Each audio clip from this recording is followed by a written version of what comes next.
जय हिंद दोस्तों, स्वागत है आप सभी का आपके अपने YouTube चैनल जैकपुर पे। तो आज का ये वीडियो काफ़ी इंपॉर्टेंट होगा इकोनॉमिक्स के सभी छात्र छात्राओं के लिए, क्योंकि हम लोग जो है लास्ट रिवीजन सीरीज़ कर रहे हैं और इसका ये इकोनॉमिक्स का पहला वीडियो होगा।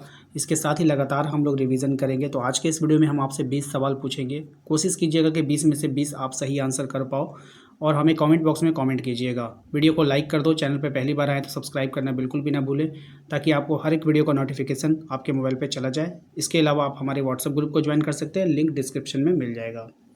सबसे पहला सवाल, चीन की अर्थव्यवस्था का स्वरूप कैसा है? ऑप्शन है आपके पास पूंजीवादी, मिश्रित, निर्देशित, लोकतांत्रिक। तो राइट आंसर इसका हो जाएगा आपका निर्देशित। ऑप्शन नंबर सी इसका करेक्ट आंसर हो जाएगा। क्वेश्चन नंबर 2 है हमारा कि पाकिस्तान में पंचवर्षीय योजना की शुरुआत किस वर्ष हुई थी? ऑप्शन है 1951, 1953, 1950, 1956। तो राइट आंसर हो जाएगा आपका ऑप्शन नंबर डी 1956 में। अगला सवाल है हमारा क्वेश्चन नंबर 3 कि पाकिस्तानी पंचवर्षीय योजना को डैश कहा जाता है? सही जवाब हो जाएगा मध्यकालीन विकास योजना। ऑप्शन नंबर ए इसका राइट आंसर होगा। नेक्स्ट आते हैं अगले सवाल कि चीन में पंचवर्षीय योजना की शुरुआत किस वर्ष हुई थी? राइट आंसर हो जाएगा आपका 1953 में। Option number B.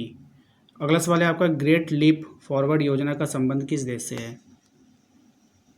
Right answer हो जाएगा आपका ऑप्शन नंबर सी, चीन से है। नेक्स्ट है आपका कि चीन में ग्रेट लीप फॉरवर्ड योजना की शुरुआत किस वर्ष की गई थी? राइट आंसर हो जाएगा ऑप्शन नंबर डी 1958 में। नेक्स्ट आते हैं अगले सवाल पे कि ग्रेट लीप फॉरवर्ड योजना का मुख्य उद्देश्य क्या था? सही जवाब हो जाएगा बड़े पैमाने पर देश का औद्योगिकरण करना, यानी कि ऑप्शन नंबर सी इसका राइट आंसर होगा। अगले सवाल पे आते हैं क्वेश्चन नंबर 8 पे। कह रहा है कि 1958 में चीन में ग्रामीण क्षेत्रों में लोगों के द्वारा सामूहिक रूप से खेती कार्य प्रारंभ किया गया था। कृषि के इस स्वरूप को क्या कहते हैं? तो इसको कहते हैं हम लोग कम्यून। क्या कहेंगे? कम्यून कहेंगे। Option number A. नेक्स्ट है आपका अगले सवाल, देखिए 1965 में माओ ने चीन में किस क्रांति की शुरुआत की थी? इसका सही जवाब हो जाएगा आपका महान सर्वहारा सांस्कृतिक क्रांति। ऑप्शन नंबर ए इसका राइट आंसर है। आइए क्वेश्चन नंबर 10 पे आते हैं। क्वेश्चन नंबर 10 में आपसे कहा गया है कि चीन में आर्थिक सुधारों की शुरुआत कब हुई? इसकी शुरुआत हुई थी 1978 में। ऑप्शन नंबर डी हो जाएगा। नेक्स्ट आते हैं अगले सवाल पे। अगला सवाल है आपका कि चीन में विशेष आर्थिक क्षेत्र के निर्माण में मुख्य उद्देश्य क्या था? तो इसका मुख्य उद्देश्य था विदेशी निवेशकों को आकर्षित करना, यानी कि ऑप्शन नंबर 20 का करेक्ट आंसर होगा। अगले सवाल पे आता है कि पाकिस्तानी अर्थव्यवस्था क्या है, आपको बतानी है। सही जवाब हो जाएगा आपको ऑप्शन नंबर सी, मिश्रित अर्थव्यवस्था है। कमेंट बॉक्स में कमेंट कर हमें बताइए कि भारत की जो अर्थव्यवस्था है वो कैसी है। अगले सवाल है हमारा पाकिस्तान द्वारा पूंजीगत वस्तु उद्योगों का राष्ट्रीयकरण कब किया गया?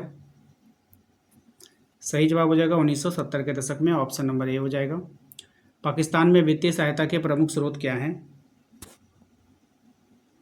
करेक्ट आंसर हो जाएगा पश्चिमी देशों से प्राप्त वित्तीय सहायता, मध्य पूर्व देशों में जाने वाले प्रवासियों की आय, यानी कि ऑप्शन नंबर ए और बी दोनों हो जाएगा, इसलिए ऑप्शन सी इसका राइट आंसर होगा। क्वेश्चन नंबर आते हैं 15 पे। कहा गया है कि पाकिस्तानी अर्थव्यवस्था में आर्थिक सुधार कार्य कब प्रारंभ हुए थे? तो ये आपका प्रारंभ हो गया था, ऑप्शन नंबर आपका हो जाएगा ए 1988 में। ऑप्शन नंबर ए हो जाएगा। क्वेश्चन नंबर आते हैं 16 पे। कहा गया है कि निम्न में से किस देश का जनसंख्या घनत्व सबसे कम है? तो किस देश का जनसंख्या घनत्व सबसे कम होगा? तो चीन का जो जनसंख्या घनत्व होगा वो सबसे कम होगा। ऑप्शन नंबर सी हो जाएगा। अगला सवाल है आपका कि सर्वाधिक जनसंख्या वृद्धि वाला राष्ट्र कौन है? सर्वाधिक जनसंख्या वृद्धि वाला जो राष्ट्र होगा वो है आपका option number B, Pakistan. Next है आपका क्वेश्चन नंबर 18। एक संतान नीति लागू करने वाला देश कौन सा है? तो एक संतान नीति लागू करने वाला जो देश है वो है चाइना। ठीक है, ऑप्शन नंबर सी हो जाएगा। क्वेश्चन नंबर आते हैं 19 पे। कहा गया है सबसे कम नगरीकरण वाला देश कौन सा है? सही जवाब हो जाएगा आपका option number A, Bharat. Question number 20 पे आते हैं। क्वेश्चन नंबर 20 में देखिए कहा गया है आपसे कि सकल घरेलू उत्पाद की दृष्टि से चीन का विश्व में कौन सा स्थान है? राइट आंसर हो जाएगा आपका ऑप्शन नंबर बी, दूसरा स्थान हो जाएगा। तो आज के इस वीडियो में हम आपसे 20 सवाल पूछे हैं। 20 में से आपने कितना सही किया वो हमें आप कमेंट कर बता दीजिए।